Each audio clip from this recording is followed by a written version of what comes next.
Halo, Assalamualaikum warahmatullahi wabarakatuh.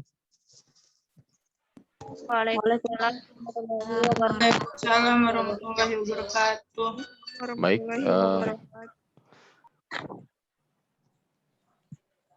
sebelumnya mohon maaf ya, agak sedikit terlambat, bukan sedikit pun ini banyak ya. Oke,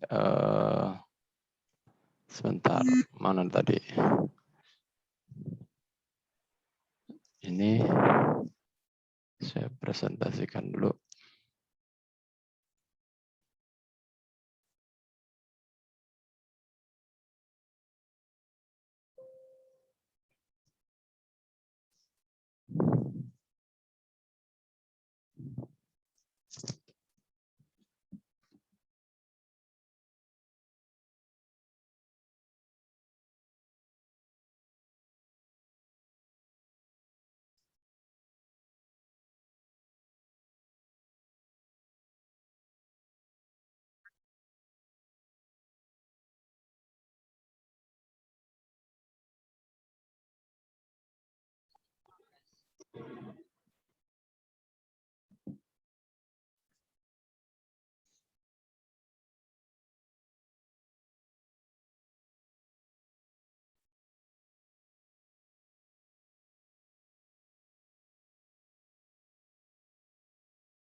Oke, sudah nampak di sana ya presentasi saya ya. Sudah, Pak. Baik, kita mulai ya. Bismillahirrahmanirrahim. Untuk pertemuan kali ini, saya akan membahas tentang modeling change. Jadi tentang perubahan. Jadi segala sesuatu yang mengalami perubahan itu bisa dimodelkan, gitu ya. Namun di sini kita nanti akan mengkaji tentang perubahan-perubahan yang konsisten gitu ya, sehingga kita ya namanya juga memodelkan dari basic gitu ya. Cuman fakta di lapangan perubahan itu kan kadang-kadang tidak tertentu polanya ya, iya enggak?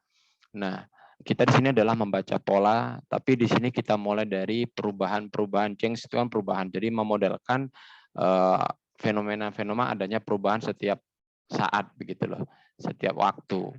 Nah, itu yang disebut dengan modeling change gitu ya. Oke, ini adalah gambaran umum bagaimana sih proses pemodelan itu dilakukan gitu ya.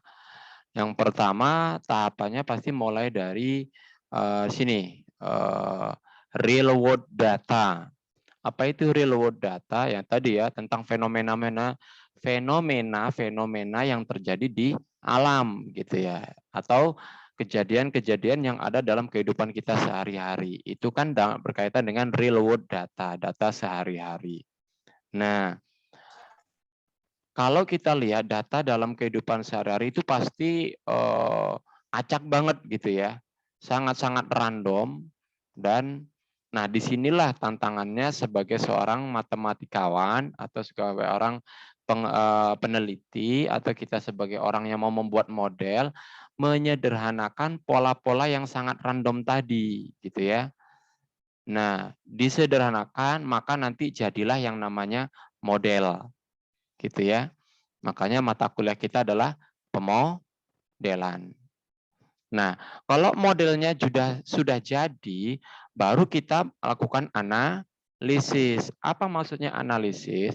Ya kita kaji model kita itu. Kapan sih model ini menjadi optimum? Kapan dia minimum? Atau kayak mana grafiknya dan sebagainya? Perilakunya kayak mana? Karakternya kayak mana? Nah, itu di analisis namanya. Setelah dianalisis, nanti baru kita bisa menginterpretasikan atau kita bisa memprediksi. Gitu. Jadi model nanti ujungnya memprediksi. Memprediksi apa? Memprediksi kejadian di dalam kehidupan realnya. Gitu ya. Tapi kembali lagi ke kehidupan real, tapi namanya memprediksi kan untuk tahun-tahun sebelumnya gitu. Untuk tahun-tahun sesudahnya sebelumnya, sesudahnya, yang mana yang benar nih? Untuk tahun yang akan datang lah maksudnya, kan gitu deh ya.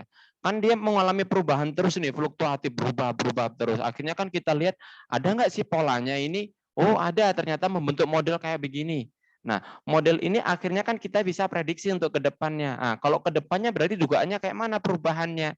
Bisa dilakukan prediksi. Nah, inilah filosofi tentang, inilah siklus tentang pemodelan matematis gitu ya. Jadi dari kehidupan nyata disederhanakan menjadi sebuah model, model dikaji tentang optimasinya, kapan optimum, kapan ini disimulasikan dan macam-macam, baru dilakukan untuk memprediksi.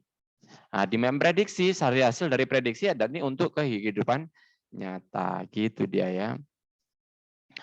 Seperti apa kejadian yang bisa, ya banyak hal ya yang bisa diprediksi, misalkan kayak gunung meletus, itu kan kalau gunung berapi itu coba, di dekat Gunung Merapi sana itu kan dibuat ada seismograf ya namanya kalau nggak salah. Pergerakan gini-gini itu kan. Nah, itu kan untuk memprediksi juga gerakannya itu. Wih, gerakannya kok makin gede ini. Berarti makin kenceng ini gempanya yang terjadi gerakan di dalam gunung ini. Artinya apa? Ada kemungkinan gunung ini akan meletus kan gitu dia. Nah, akhirnya muncullah yang namanya siaga 1, siaga 2, siaga 3 dan seterusnya. Nah, itu juga berdasarkan pemodelan itu ya, gitu. Tapi dia sudah dibakukan jadi sebuah alat mesin namanya seismograf gitu ya. Alat memprediksi pergerakan atau ya pergerakan Gunung Merapi gitu loh. Aktivitas Gunung Merapi itu dibuat alatnya dan itu standby 24 jam karena kan ini membahayakan ya, kalau nggak dibuat kayak gitu tahu-tahu meletus ya kan akan menimbulkan banyak korban gitu ya. Nah, seperti itu. Sama juga kayak perubahan aneh ini apa namanya? Tapi memang mungkin beda karakter ya, nanti akan dieksplorasi lebih jauh lebih dalam ya, kayak penyebaran penyakit COVID enggak? Penularan COVID-19 coba. Itu kan bergerak terus kan? Berubah terus setiap saat kan? Ya enggak? Bergeraknya kayak mana itu? Makanya kan selalu ada tampilan dalam bentuk grafik-grafik gitu kan? Oh, digrafikkan nanti dari bulan sekian, tanggal sekian, cenderung naik apa cenderung menurun ini, kan itu dia. Nah, Indonesia ini saat ini tuh malah lebih cenderung menurun ya. Sehingga dianggap berhasil gitu loh program pemerintah ini. Nah, itu juga bisa dimodelkan. Nah, tapi mungkin modelnya nggak sesederhana modeling change ya. Tapi kan konsep dasar memodelan itu karena adanya perubahan gitu loh. Nah, tapi nanti tergantung karakter modelnya gitu ya. Karakter perubahannya kayak mana, nanti di situ ilmunya sudah banyak yang membuat. Jadi kayak perubahan penyebaran penyakit itu beda lagi, nanti ada nama modelnya sendiri gitu, SIR kalau nggak salah, yaitu sistem dinamik juga, nanti arahnya menuju ke sistem dinamik. Oke, seperti itu ya. Kita lanjutkan. Nah, kita mulai ke perubahan yang konstan setiap saat dulu lah, atau yang disebut dengan definisi proporsional. Proporsional itu apa sih? Seimbang gitu ya, artinya konsisten, dia berubahnya setiap waktu gitu ya. Definisinya seperti apa? Kalau di matematik itu pernah nggak kalian perbandingan, mengenal materi perbandingan? Pernah mengenal itu? Ada berapa jenis perbandingan di SMP di biasanya? Ada perbandingan senilai, nggak ingat? Ada yang ingat enggak? Ada perbandingan berbalik nilai. Nah, ini konsepnya mirip dengan itu dia ya. Tapi dengan simbol, jadi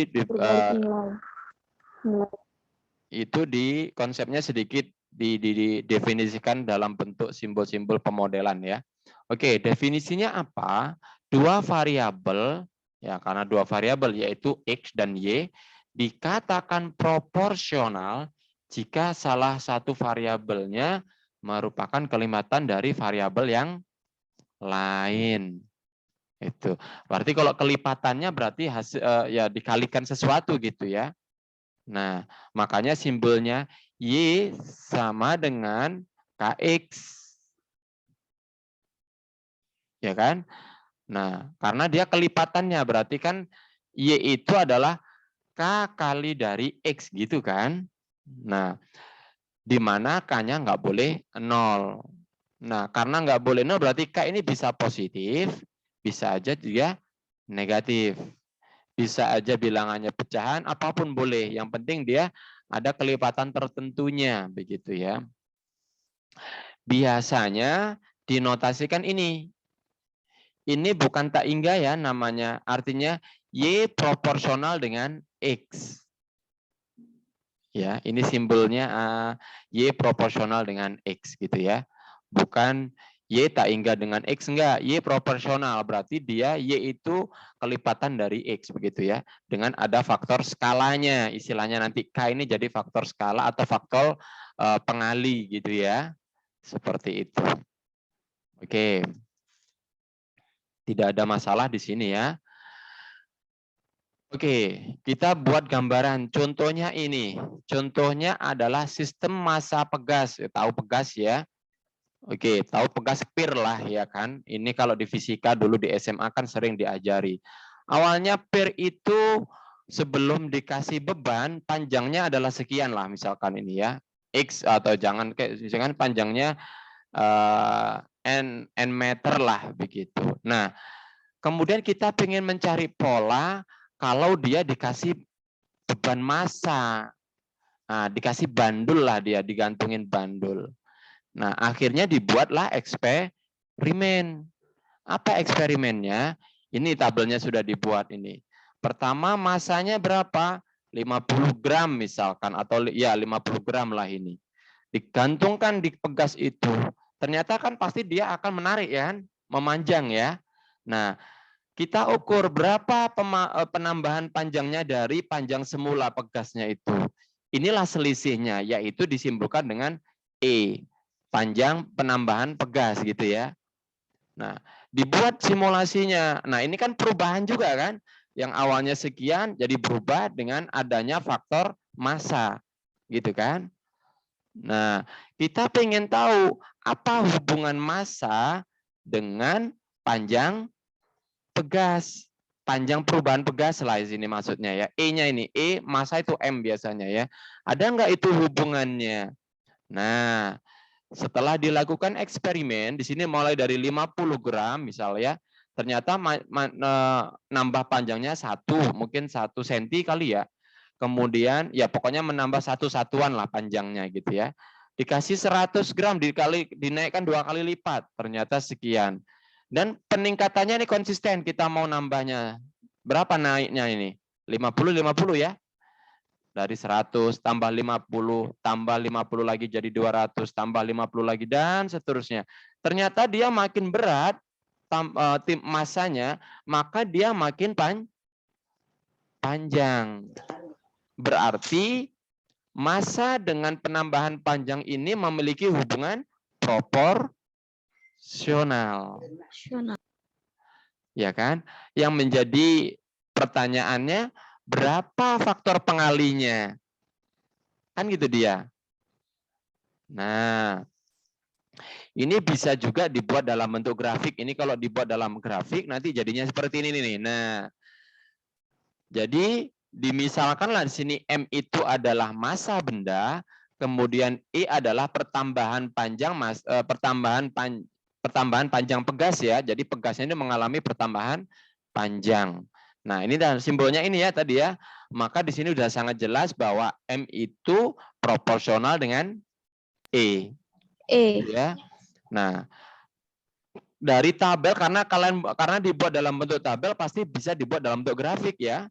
Di sini kan hubungan grafiknya adalah massa dengan panjang pegas, pertambahan panjang pegas. Sehingga kan nanti di sini dapat pola ini.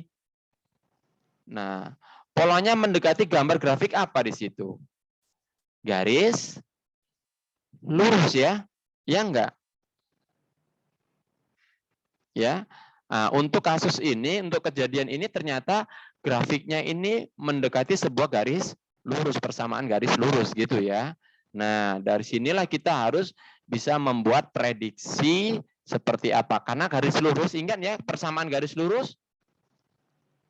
Biasanya yang kita cari apa itu? Kemiringan. Iya kan? Ya enggak? Nah, atau bahasa matematiknya biasanya apa istilah di matematika di persamaan garis lurus itu? Kemiringan itu apa? Ada yang ingat enggak? Gradien, Pak. Iya. Nah, dari gambar tadi kita coba mendekati grafik. Dari sini, nah pemodelannya di sini adalah kita membuat persamaan garis lurus yang mendekati grafik tadi gitu ya. Nah, caranya gimana?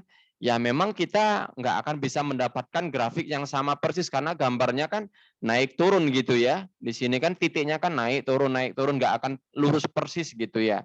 Tapi kita kan bisa membuat prediksi. Gimana caranya? Kita cari gradiennya. Asumsikan dia mendekati garis lurus gitu ya. Bisa aja dibikin garis lurus. Nah, di sini kalau kita lihat, coba titik-titik yang berhubungan dengan garis lurus ini titik yang mana? Pada saat masanya berapa itu? X-nya kalau di grafik ini. 200. 200 nempel itu ya titiknya ya. Kemudian sama di sini 350 bisa juga ya. Atau di 300 pun boleh sebenarnya ya. Ya kan?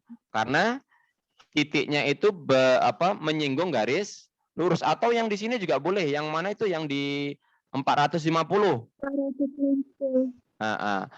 Tapi di sini kita peneliti bolehlah memiliki kebebasan. Yang penting kan karena gradien itu kan hanya perlu berapa titik coba? 2 titik kan? Iya, Pak. Nah, untuk mencari gradien kan kita hanya perlu 2 titik. Nah, karena perlu 2 titik ya kita ambil aja 2 titik sembarang yang mendekati ke persamaan garis lurusnya itu. Nah, kita pilihlah di sini tadi untuk M-nya 200 sama 350. Ya kan?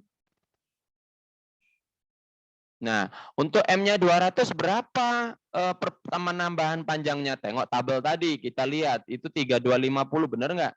Untuk 200, ya 3250 ya. Kemudian yang 350, 5675. Nah, berarti kita dapat data itu, 5675 dengan ini. Nah, gradien kan rumusnya apa? Y1 dikurangi Y2 dibagi X1 kurangi X2, atau dibalik ya. Y2 dikurangi Y1 dibagi X2 dikurangi X1. Boleh dibolak-balik itu. Nah, tengok aja mana yang lebih besar supaya nggak negatif ya. Kalau negatif kan agak repot yang ngitungnya. Nah, akhirnya kita peroleh angka. Nah, di sini kan 5675 dikurangi 3250 dibagi 350 kurangi 200 gitu ya. Akhirnya kan dapatnya 2,425 bagi 150. Dapatlah sekian. Nah, dari sini berarti kan perubahan pegas tadi, penambahan perpanjangan pegas tadi bisa dibuat modelnya. Ya kan? Nah, apa modelnya? Dari sini kan kita peroleh E-nya itu kita peroleh 0,0167 ini apanya tadi? Skalanya ya, atau faktor pengali atau gradien. Kalau di persamaan garis kan faktor gradien ya.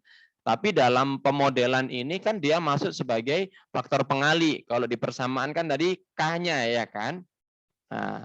Nah, sehingga dari sini kita bisa membuat model persamaannya menjadi E itu sama dengan 0,01617 M.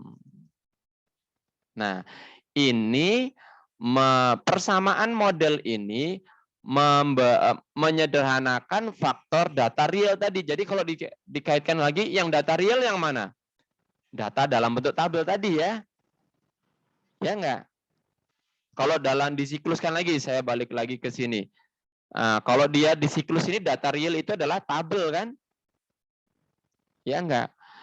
Kalau model ya persamaannya tadi.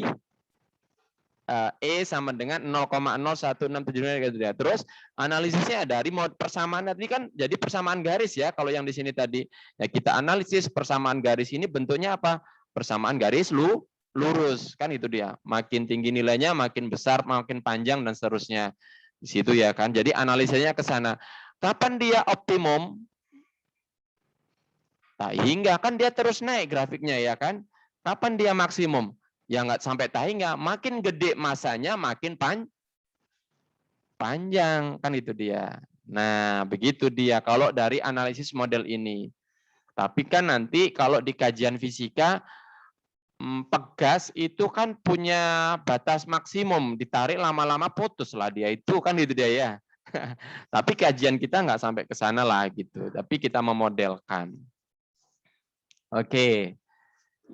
Dari sini ada pertanyaan atau gambaran belum? Sudah jelas? Pak, saya mau nanya, Pak. Boleh, silakan. Sapa Rizky. Itu kan, Pak, Bapak menentukan E-nya 0,0163 M itu kayak di tengah. Itu memang di tengah, Pak, letaknya. Apanya di tengah maksudnya? Yang nilai E-nya itu, Pak. Pertambahan panjangnya. Yang nolnya ini di tengah. Iya, kan ini masuk ke persamaan tadi nih. Kalau kita nah ini nih. E-nya yang mana di variabel ini? Kan kalau di teorinya kan definisinya kan variabelnya X dan Y. Kalau di persamaan pegas tadi simbolnya kan nggak saya jadikan X dan Y, tapi dua variabelnya apa di persamaan pegas tadi? M. Yang M sama E. M sama E kan? Ya. Terus kalau di persamaan ini yang M-nya yang mana? X-nya ya kan? Di X. Iya enggak? M-nya kan X, kemudian Y-nya ini adalah E, pertambahan panjang. Makanya persamaannya E sama dengan 0, sekian M gitu. Gitu ya. Terus yang ditanyain apa di tengah? Maksudnya saya bingung. Apa yang di tengah maksudnya di sini? Cara nulisnya Rizky?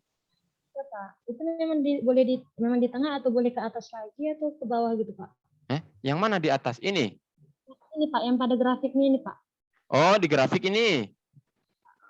Oh, pemilihan untuk mendapatkan nilai 0,00 itu. Iya, Pak. Tadi kan gini, sebenarnya kan awalnya tadi dari data ini nih ya kan, dari data tabel, kemudian kita buat grafiknya, plot grafiknya kan ini tinggal pasang-pasangkan aja sebenarnya ya kan. 50 1, dari 50 di sini, 1 inilah titiknya gitu ya kan. Ya enggak?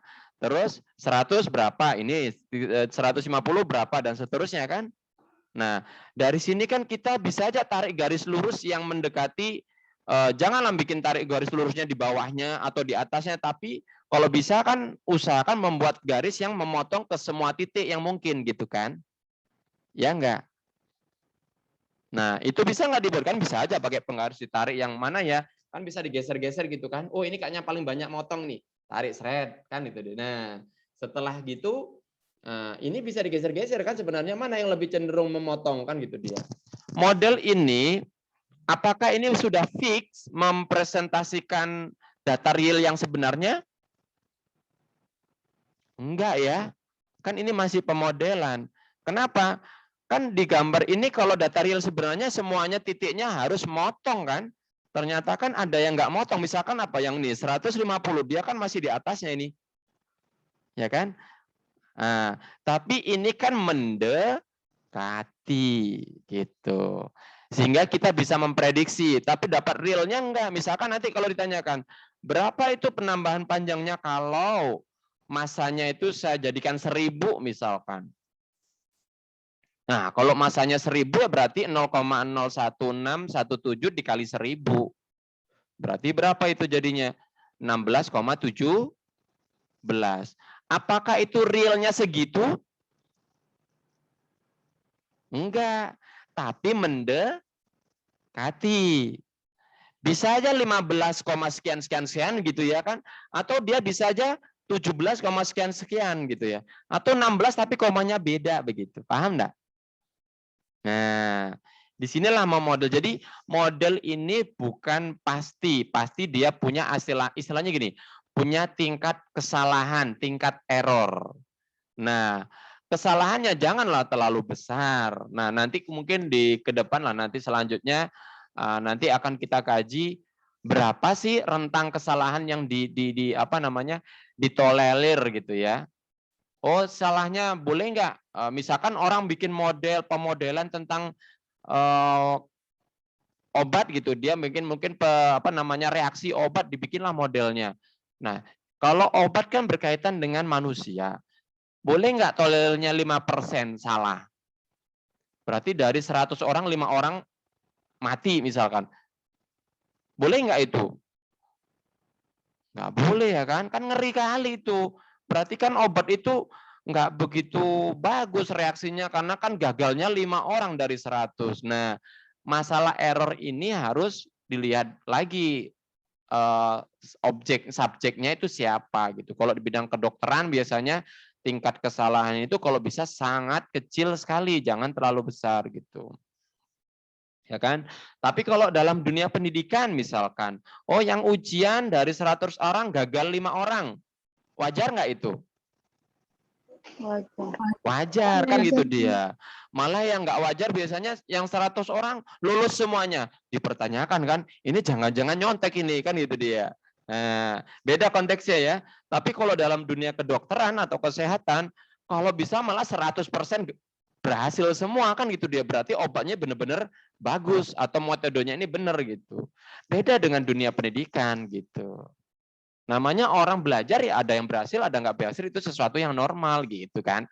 Tapi kalau namanya orang berobat, ya semuanya pengen sembuh. Kan itu dia. Nah, kalau orang membuat metode atau membuat model, kalau bisa peluang sembuhnya itu bisa sampai 99,99% gitu ya kan. Sehingga sangat kecil sekali kan gitu dia. Nah, seperti itu dia. Oke. Bagus pertanyaannya Rizky tadi ya. Ada lagi yang ditanyakan? Pak, izin bertanya. Boleh. Yang mencari gradien kan tadi kan 2 titik saja, yang itu yang mendekati garisnya 200 sama 350. Sementara kan kita lihat di sini ada yang lainnya ya. 300, ada 400. Itu Betul. bagaimana Pak? Atau memang ada syarat yang memang harus ditentukan atau itu terserah kita Pak? Dan hasilnya itu sama semua atau tidak Betul. Pak? Enggak. Terima kasih Pak. Waalaikumsalam. Ya baik, siapa tadi yang nanya tadi? Bagus sekali pertanyaannya. Tasya Pak. Ya Tasya, ya betul. Ya tadi kan di awal juga saya katakan bahwa kalau mencari, karena ini kaitannya dengan gradien garis, berarti kan kita membuat garis lurus nih. Problemnya banyak nanti. Kalian membuat garisnya aja setiap orang nanti beda-beda kan cara menarik garis lurusnya ini juga. Itu sudah tingkat error yang pertama. Yang kedua itu tadi pertanyaannya, menentukan titik yang membentukkan garis. Ini kan ada banyak kemungkinan. Nah, tadi yang mana? Kalau kalian ambil titik yang berbeda dengan yang saya buat, nanti dapat ininya juga berbeda. Ya ada selisih sedikit lah kan itu dia. Nah, makanya model ini nggak bisa kita pastikan, oh ini udah fix bener ini modelnya. Enggak. Tapi model ini dengan ada tingkat errornya. Terus kalau orang lain membuat model yang berbeda dengan rumus kita, boleh nggak? Boleh. Kan tadi cara ngambilnya beda. Kalau kalian ambil misalkan tadi 200 dengan 450, kemungkinan skornya nggak sama persis ya. Ada deket-deket lah kan itu dia ya. Mungkin 0,015 atau 6 juga, tapi belakangnya berbeda atau bagaimana. Begitu. Tapi semuanya itu mendekati.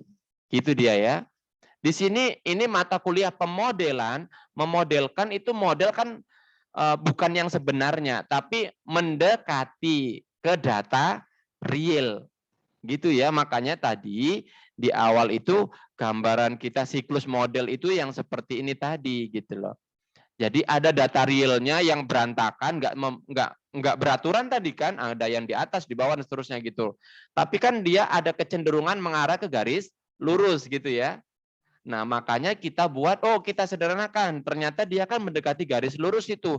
Berarti modelnya menuju persamaan linier. Persamaan linier itu berarti kan kita bisa modelkan dengan cara apa? Cari gradiennya, kan gitu dia. Ya kan? Nah, ketemulah gradiennya, akhirnya kita punya sebuah model. Kan gitu dia. Nanti dari model yang punya kita itu bisa dianalisis karakternya kayak mana. Oh, garisnya lurus dan macam-macamnya bisa dianalisis gradiennya dan sebagainya. Baru yang selanjutnya nanti bisa dipakai untuk memprediksi. Tadi misalkan kalau saya mau beratnya itu masanya 1000 gram kayak mana? Berapa beratnya itu bisa kita buat prediksi dari perhitungan model tadi. Tapi kalau hanya berdasarkan data gini, ini kan 550. Kalau 1000 berapa di sini? Nggak kebayang kita kan? Oh, ini 550 sekian. Kan naiknya juga nggak sama, ini kadang sekian kan itu dia. Sehingga kita tidak tahu berapa dugaan selanjutnya gitu. Tapi kalau sudah dibuat model, kita bisa memprediksinya. Dan model itu ya tidak fix ini, pasti dia dengan error. Nanti kalau ada orang lain membuat untuk kasus yang sama dengan model yang berbeda, boleh-boleh juga. Yang penting kan pas gitu ya. Tekniknya, analisisnya, cara menurunkan rumusnya, mendapatkan modelnya, caranya sama, ya boleh. Yang berbeda di mananya? Tingkat errornya gitu ya kan. Nah, oke, bagus pertanyaannya. Pak, Lutfi mau nanya, Pak. Boleh, Asya tadi. Siapa? Pak Lutfi mau nanya. Lutfi, ya silakan Lutfi. Di grafik itu kan E-nya itu sama dengan 0,0163 M. Sedangkan di kesimpulan modelnya E-nya itu sama dengan 0,01617 M. Itu kok bisa beda ya, Pak? Dia ini pakai titik yang berbeda. Titik yang berbeda. Kan saya tadi mengambil titiknya ini. Ini kan saya ambil gambar dari buku ya, bukan saya gambar sendiri. Itu ya. Ya tadi yang saya katakan, kan ini tergantung cara pengambilan titiknya, kan itu dia ya. Dan cara menggambar grafik, begitu.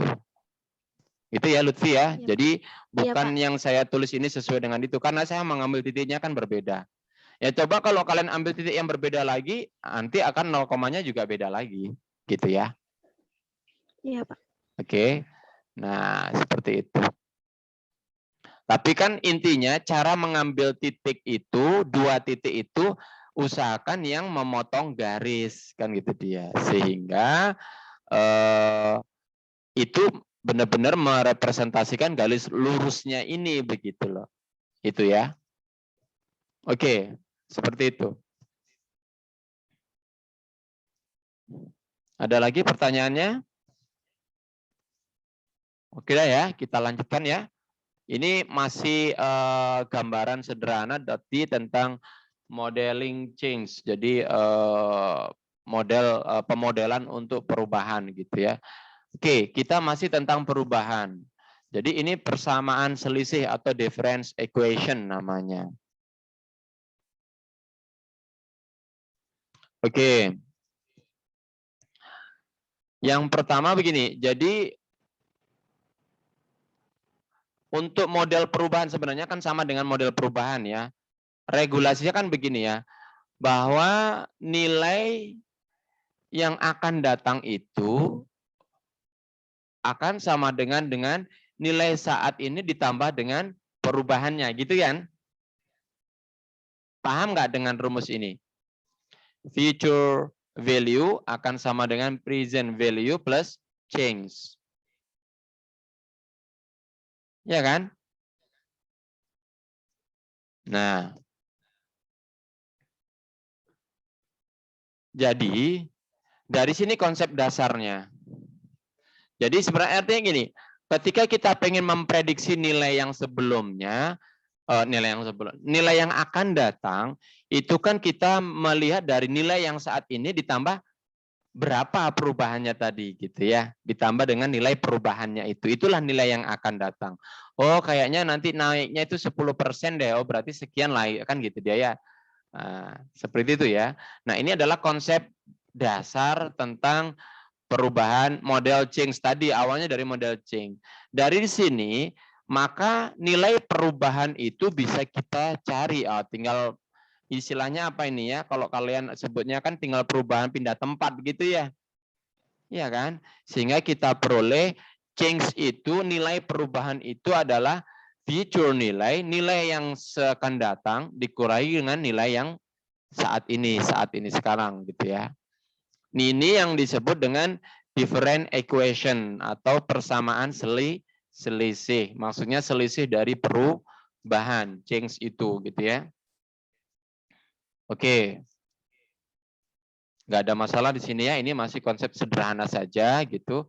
Tentang future value akan sama dengan present value ditambah change.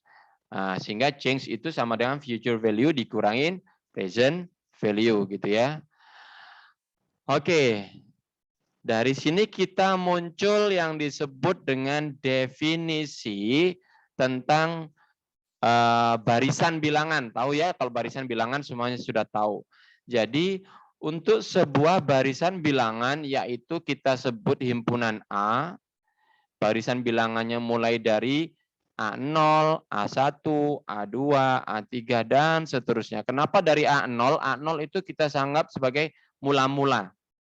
Ya kan? Kemudian ada A1 berarti setelah 1 kian, 1 detik, 1 tahun, 1 bulan, 1 waktu, dan sebagainya. Dia perubahannya konsisten, ada A1, A2, dan seterusnya. Nah, dari sini maka, ya dari konsep yang tadi, maka kita peroleh bahwa perubahan atau selisih tadi ya, rumus selisih itu ya, itu akan sama dengan disimbolkan dengan delta di sini ya. Delta A0 itu berarti A1 dikurangi A0. Nilai future dikurangi present gitu ya, kan A0 kan itu dia. Perubahan A1 berarti nilai future A2 dikurangi A1. Perubahan A2 itu nilai selisih dari A3 dikurangi A2 dan seterusnya ya. Jadi kita dari sini maka kita bisa membuat perumumannya. Perubahan dari AN itu berarti sama dengan apa? AN plus 1 dikurangi dengan AN. Gitu ya polanya ya, sederhana ya. Ada masalah di sini?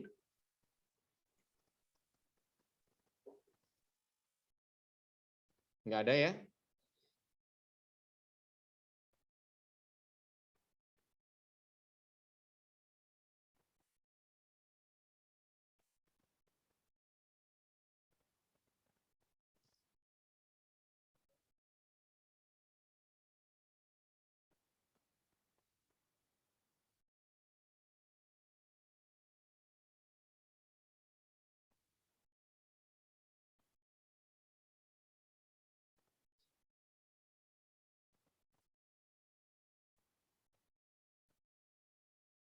Sebentar ya, ada pertanyaan boleh atau pas saya lagi itu dulu.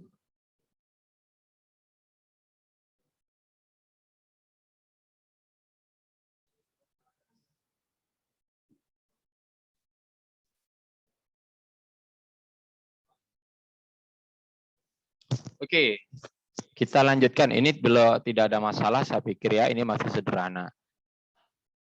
Nah, dari konsep tadi langsung masuk ke contoh. Ya. Kita lihat di problem pertama ini.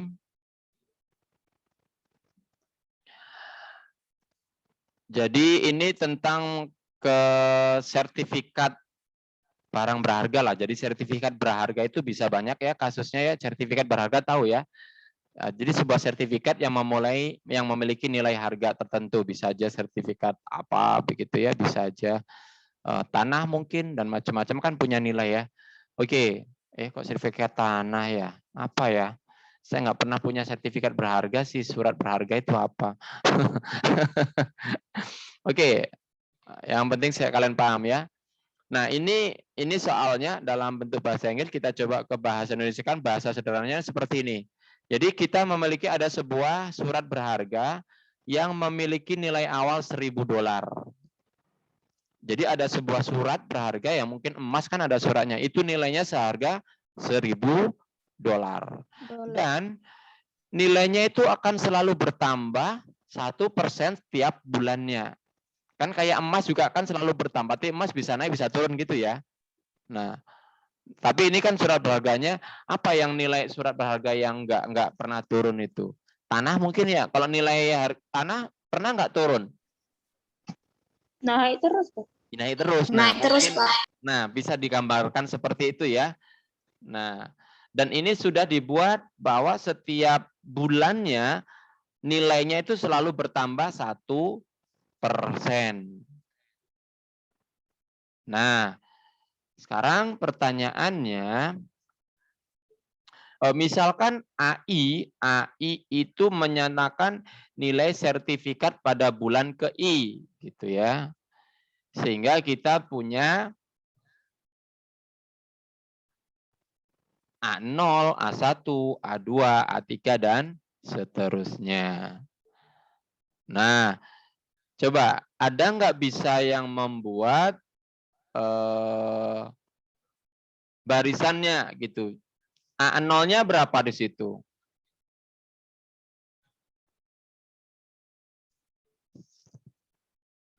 Ini saya ini dulu ya supaya itu.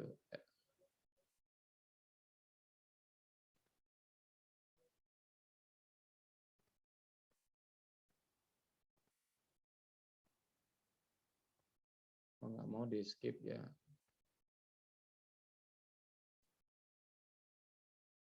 Ada yang belum paham dengan soal ini?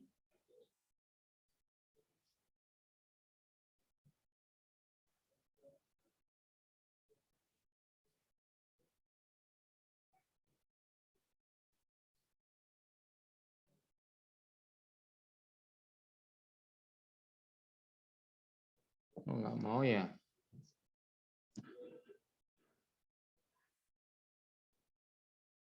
Sebentar. Dia di slide. Oh, oke, sudah. Slide-nya saya matiin.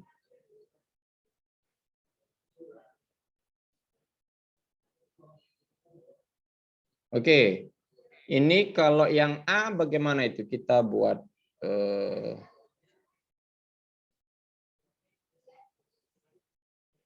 barisannya seperti apa yang A ini jadinya? A0-nya berapa bisa? $1.000, Pak. Ya, dolarnya nggak usah ya, mungkin 1.000 begitu. Terus A1-nya? 1.010, Pak. 1% dari 1.000? 10 ya? 1.010. Kemudian A2-nya berapa? 1.000?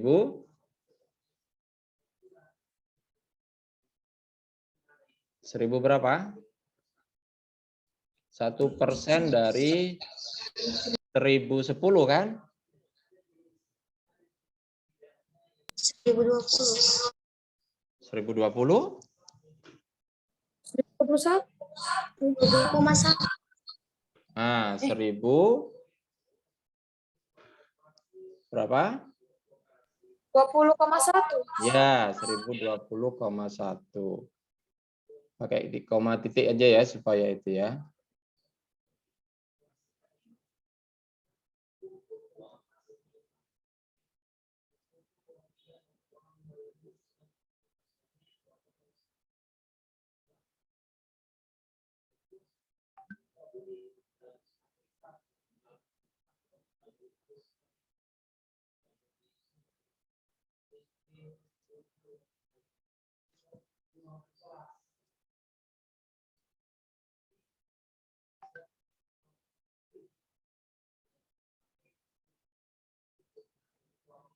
Oke, jadi kita bisa membuat himpunan barisannya jadi seperti ini ya.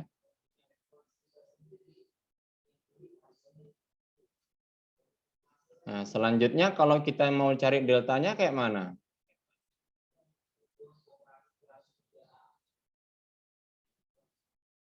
Salah.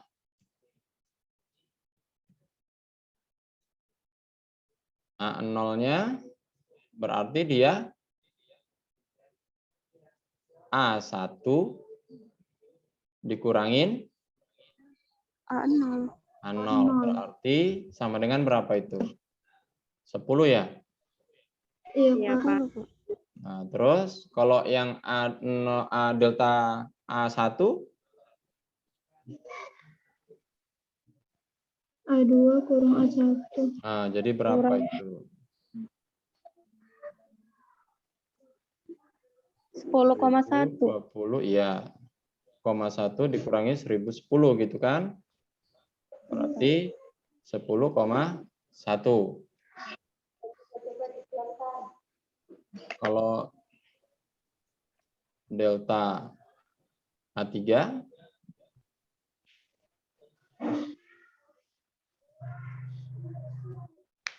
berapa? 10,201.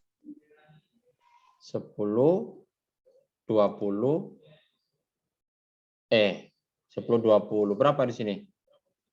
10. 10,201. Oh, 10,201 dapat ya. Oke. Bisa nggak membuat perumumannya?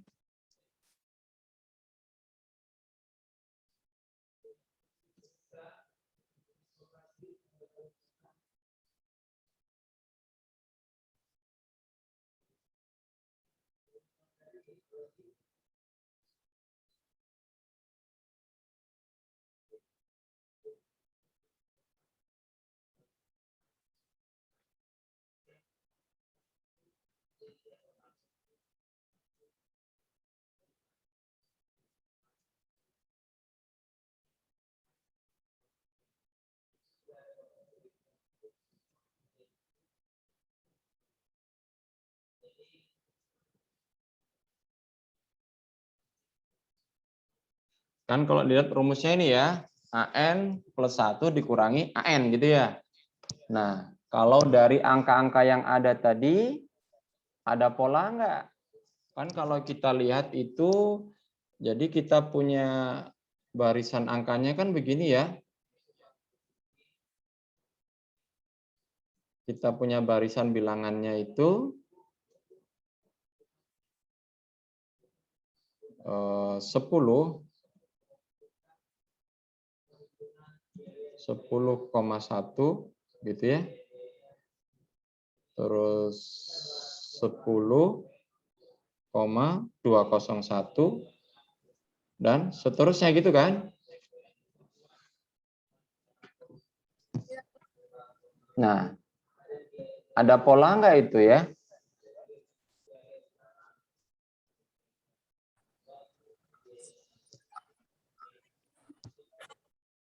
Apa polanya? Tambah 0,1, Pak. Tambah 0,1. Untuk yang 10,201 nambah 0,1 juga?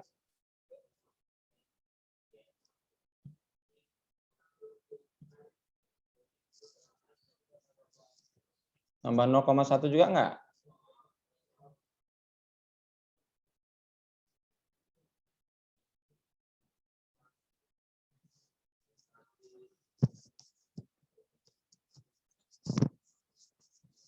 Coba dilihat dulu, dicari-cari dulu polanya.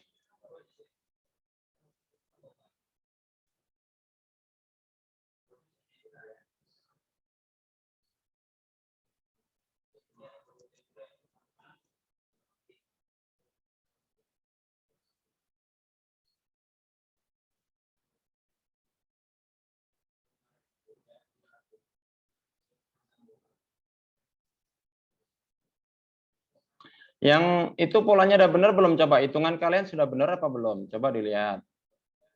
Yang tadi, yang suku ketiga tadi benar nggak? Suku ya istilahnya ya. 1% dari 1010 tadi kan, nambahnya kan? Iya, Pak. Nah, coba berapa itu jadinya?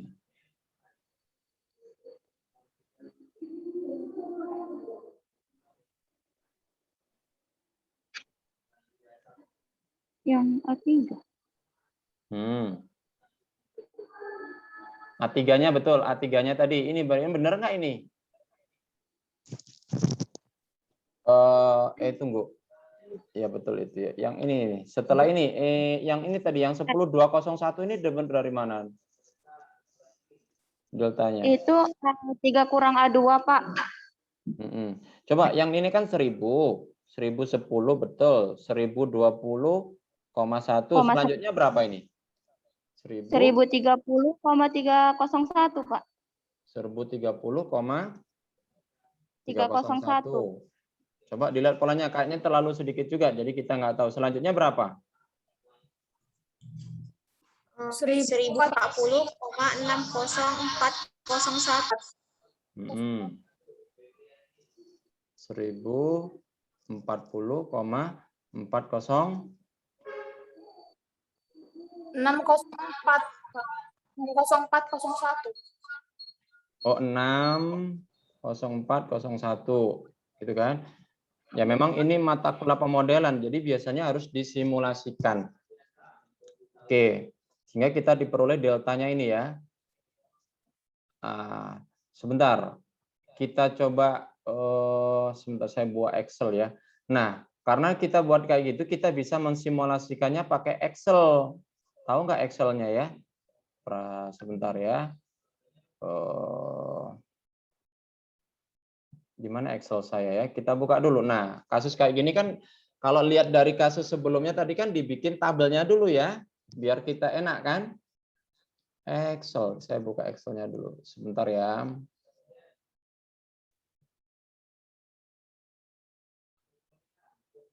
Kita lihat simulasinya dulu sehingga nanti kita tahu polanya.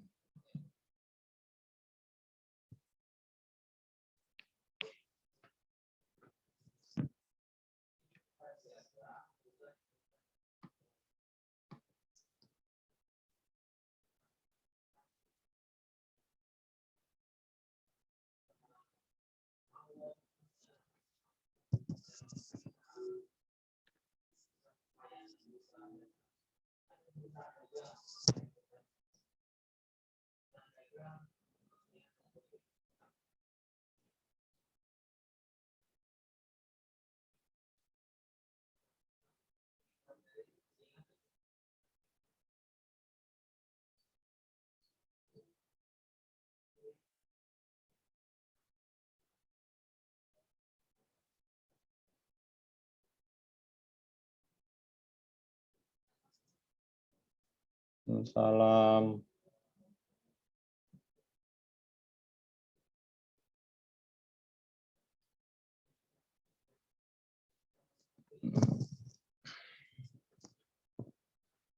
Oke, saya stop dulu share screen-nya ya. Biar mudah kita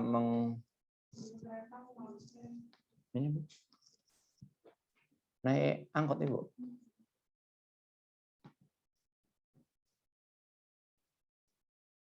Oke, kita simulasikan di sini supaya tahu ya. Kita agak perbesar sedikit. Saya tulis di tengah-tengah sini aja lah. Tadi angkanya berapa ya? Mulai nilai pertama A0-nya berapa tadi ya? 1000. Oke, saya pakai tabelnya simbolnya A ya di sini. Kemudian di bawahnya dari 0, kemudian 1, 2, dan seterusnya ya. Kita buat simulasinya begini biar bisa ditambahkan.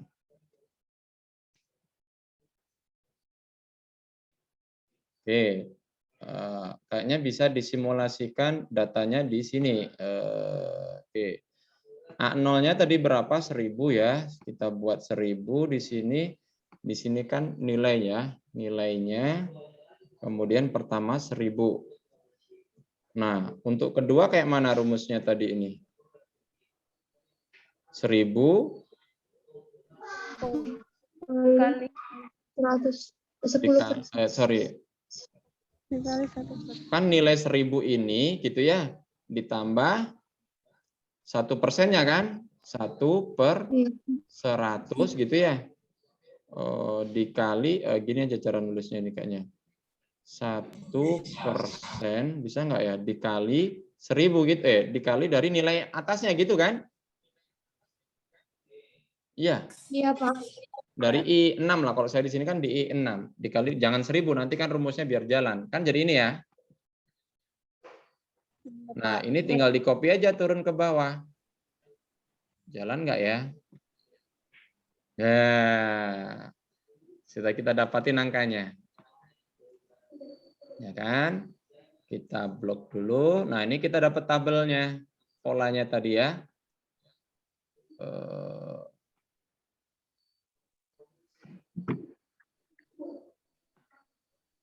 Nggak mau sih. Kita taruh di tengah tulisannya. Oke, agak kita tebelin dulu tulisannya nanti.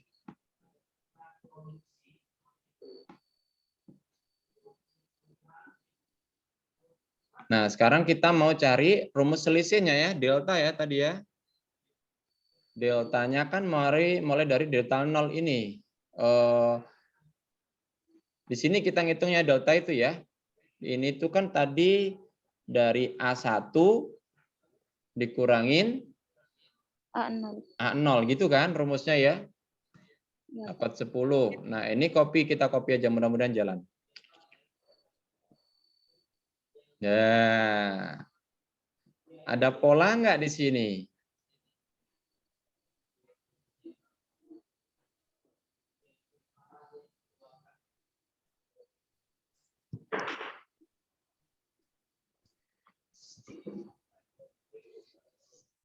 Oke, kita bulatkan dulu angkanya. Wih, gede sekali. Salah. Nah, kalau kita bulatin gini,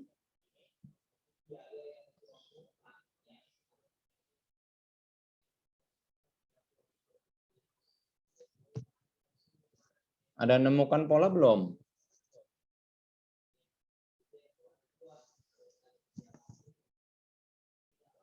Atau begini, oke, itu tadi taruh di mana ya nanti ya?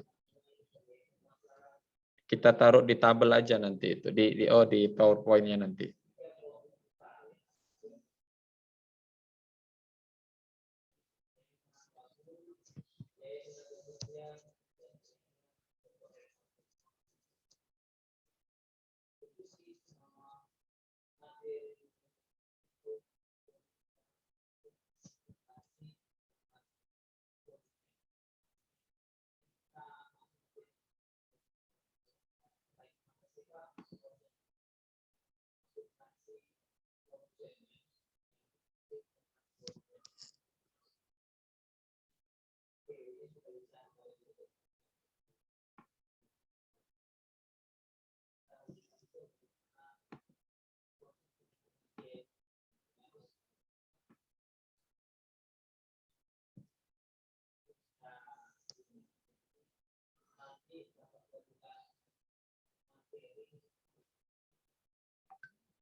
Oke, kita lihat ini ya.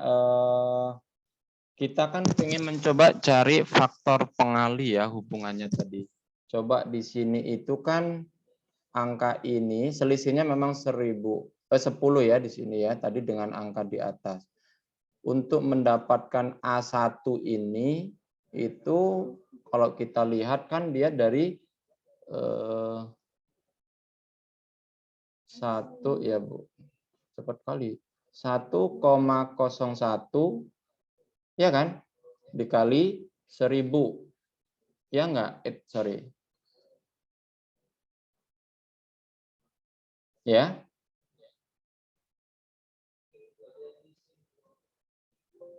Salah. Aku ngetik apa kok salah? Oh, koma, nggak boleh koma di sini. Titik dia komanya. 1,01 kali 1000 kan ini ya. Rumusnya di sini kita tulis. Ini hasil. Di sini aja. Bentar. 1,01 sorry. 1,01 kali 1000. Gitu ya. Maka di sini dapatnya tadi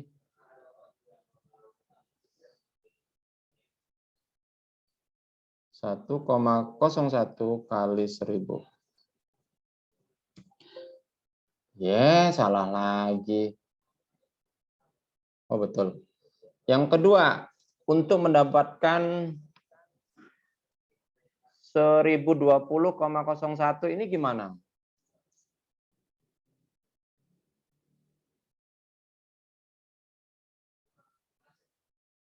Kalau kaitkan dengan 1,01 ini. 1,0 itu Pak. Coba gini coba. Kalau 1,01 dikuadratin berapa? Oh. Sebentar. Ya ya. 1,01.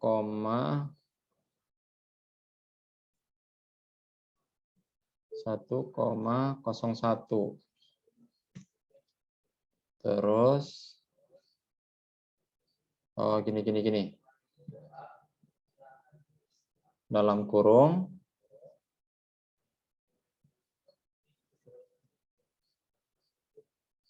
saya pangkatkan dari yang sininya.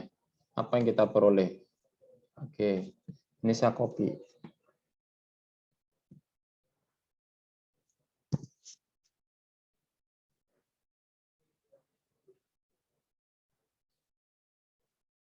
Ada pola yang mirip enggak?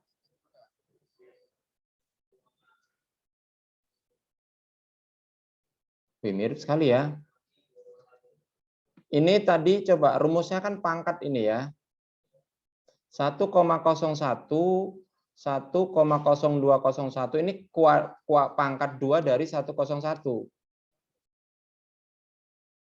Bingung?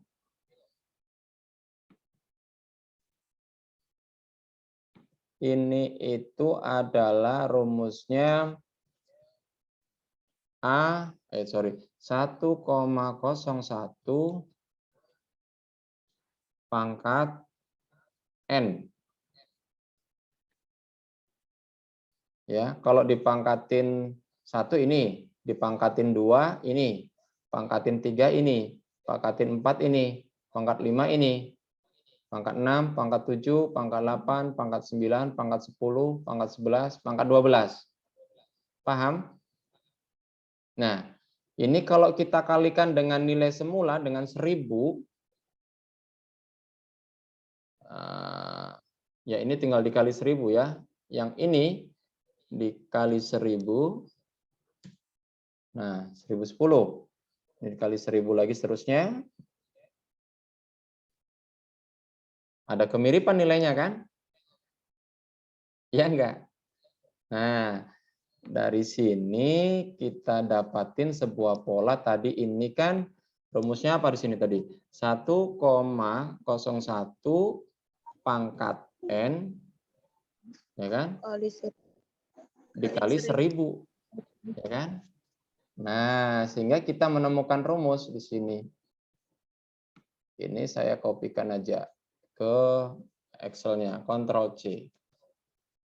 Pak, kok ribet kali? Ya, kalau saya nggak menemukan polanya gimana, Pak? Nah, nanti kita kan nanti kita mencari solusi secara general gitu ya. Saya stop share dulu, saya kopikan ke PowerPoint-nya ya. Nah, ini mungkin dibikin tambahan.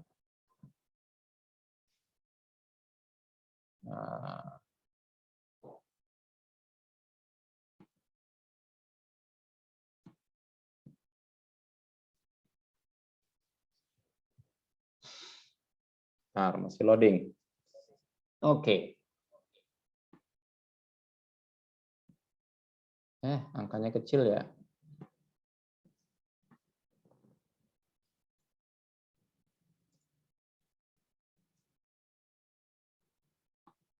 Oh, ini bisa diblok ya, angkanya biar gede.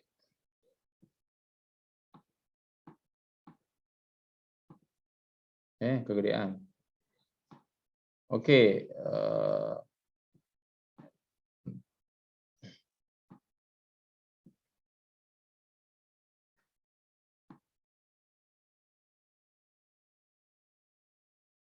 Nah, dari kasus ini kita tadi bisa menjawab ini tadinya. Ya kan? Polanya kalau untuk tentukan selisihnya kita dapat tabel yang ini ya. Tabel yang ini delta ini ya, selisih ini ya. Ya kan, pertanyaan C ini. ini ya, kok A semua jadinya? Biarin.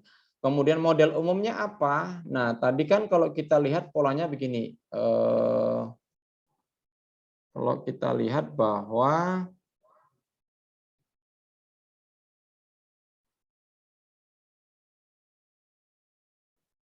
nggak muat ini untuk nulis tabel ya. Hurufnya dikecilin aja. Oke, geser sedikit. Equation-nya nanti nggak cukup. Oke, kita dapatin pola bahwa A0 itu sama dengan 1000. Ya kan? Kemudian A1 itu ternyata sama dengan 1,01 kali 1000. Ya kan? 10 ini ya. A2 ternyata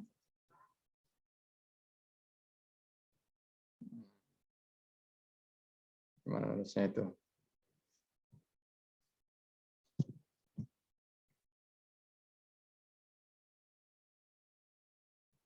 Sorry. A2 itu ternyata sama dengan gini kan? 1,01 dikali lagi 1,01. iya 1,01 kali 1000 gitu kan? Iya, Ya. Pak. Sedangkan ini adalah yang ini apa ini? A1 kan? Iya, Pak. Berarti kan 1,01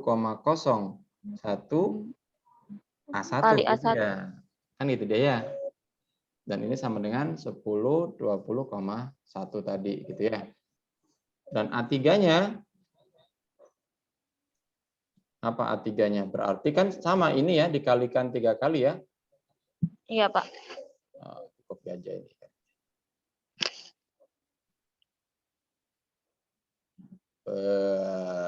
Loading dia. Oke. Nah, ditambahin satu lagi di sini kan? 1,01. Sedangkan yang 2 kalinya ini kan A2. Nah, jadi dia ada pola. Ininya nggak usah ditulis lah, nanti kepanjangan nggak muat. Nah, sehingga kita punya pola di sini ya, bahwa kita punya ketentuan jadinya begini. AN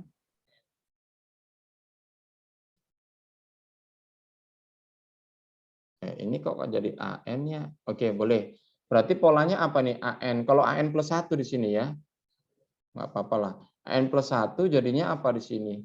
Sama dengan 1,01 dikali dengan AN. Ya nggak? Bingung?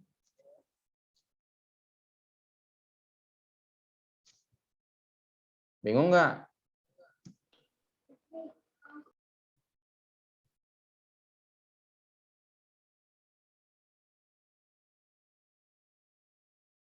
Oh, bingung?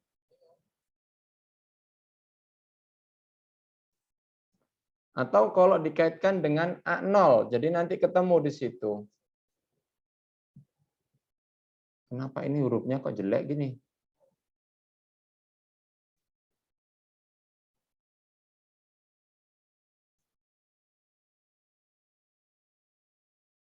Memang gitu ya. Oke. Sedangkan kalau di sini, ini kan bisa kita tulis begini nih, di sini nih ya. Ini kan berarti boleh 1,01 dipangkat berapa ini? 3 ya? 3, Pak. 1000-nya itu adalah A0. Iya kan? Iya enggak? Kalau ini kan berarti sama dengan 1,01 pangkat 2. 2 A0. Ini kalau dikaitkan dengan A0 kan itu dia.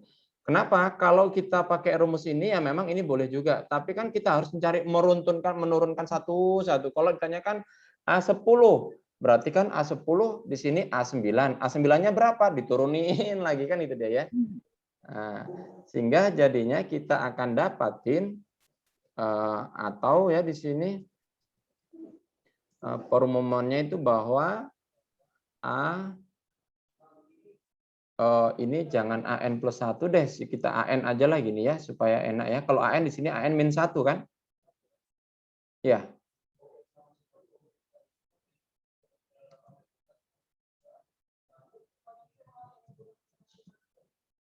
AN ini berarti bisa kita buat 1,01 pangkat N, ya kan? Dikali dengan A 0. 0. Nah, ini akan lebih mudah karena apa? A0-nya kan diketahui 1000 kan. Jadi dari sini kalau kita mau ditanyakan A10 berapa? Ya berarti 1,01 pangkatkan 10 dikali A0 gitu ya.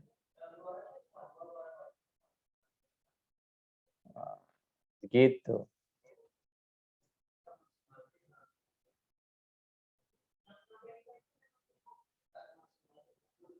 Oke. Ada pertanyaan sampai di sini?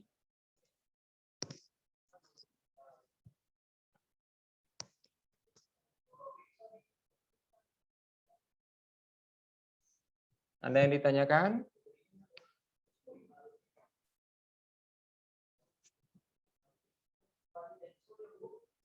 Nah, jadi ini kita ketemunya jadinya. Bahwa di sini kita punya sebuah sistem. Ya, ini agak digedein ya. Yang kita lihat tadi itu adalah sebuah sistem dinamis namanya. Tadi kan kita punya sebuah sistem bahwa AN plus 1 itu sama dengan 1,01 dikali dengan AN. Dengan N-nya berjalan dari 0, 1, 2, 3, dan seterusnya. Dengan A0-nya itu sama dengan 1000. Kalau bentuknya yang ini, jadi bentuk persamaannya ya, yang ini ya. Tadi kalau di sebelumnya kan kita buat yang ini ya. Nah, ini sama yang ini kan, ini juga sama polanya, tapi kan tadi N-nya di sini plus 1, makanya di sini N. Gitu ya. Oh iya, di sini nanti harus kasih keterangan ya, N-nya itu berapa. Nah, ketika kita menuliskan seperti ini, jadi kalau saya punya sebuah persamaan, yaitu AN plus 1 sama dengan 1,01 AN, di mana N-nya itu berjalan dari 0, 1, 2, 3, dan seterusnya. Kemudian diketahui A0-nya sama dengan 1000 untuk kasus yang tadi ya, tentang kasus surat berharga. Sistem persamaan ini disebut dengan sistem dinamik namanya. Sistem dinamik yang masih sederhana. Nanti di sini bisa ditambah konstanta juga dan sebagainya. Begitu ya. Ada pertanyaan sampai di sini?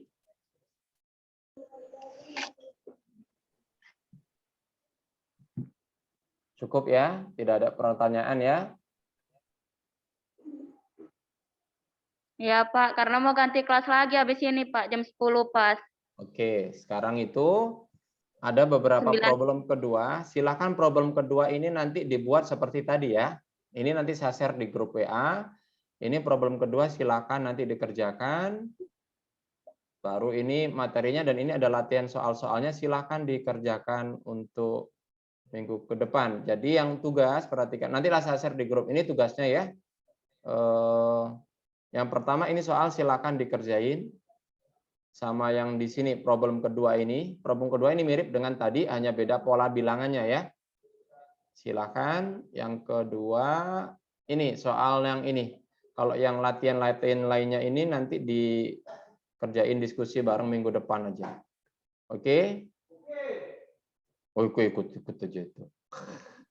Baik, nanti saya share kembali di grup WA. Oke, itu dulu ya. Terima kasih. Kurang lebihnya saya mohon maaf. Kita akhiri perkuliahan kita di hari ini. Assalamualaikum warahmatullahi wabarakatuh. Waalaikumsalam warahmatullahi wabarakatuh. Makasih.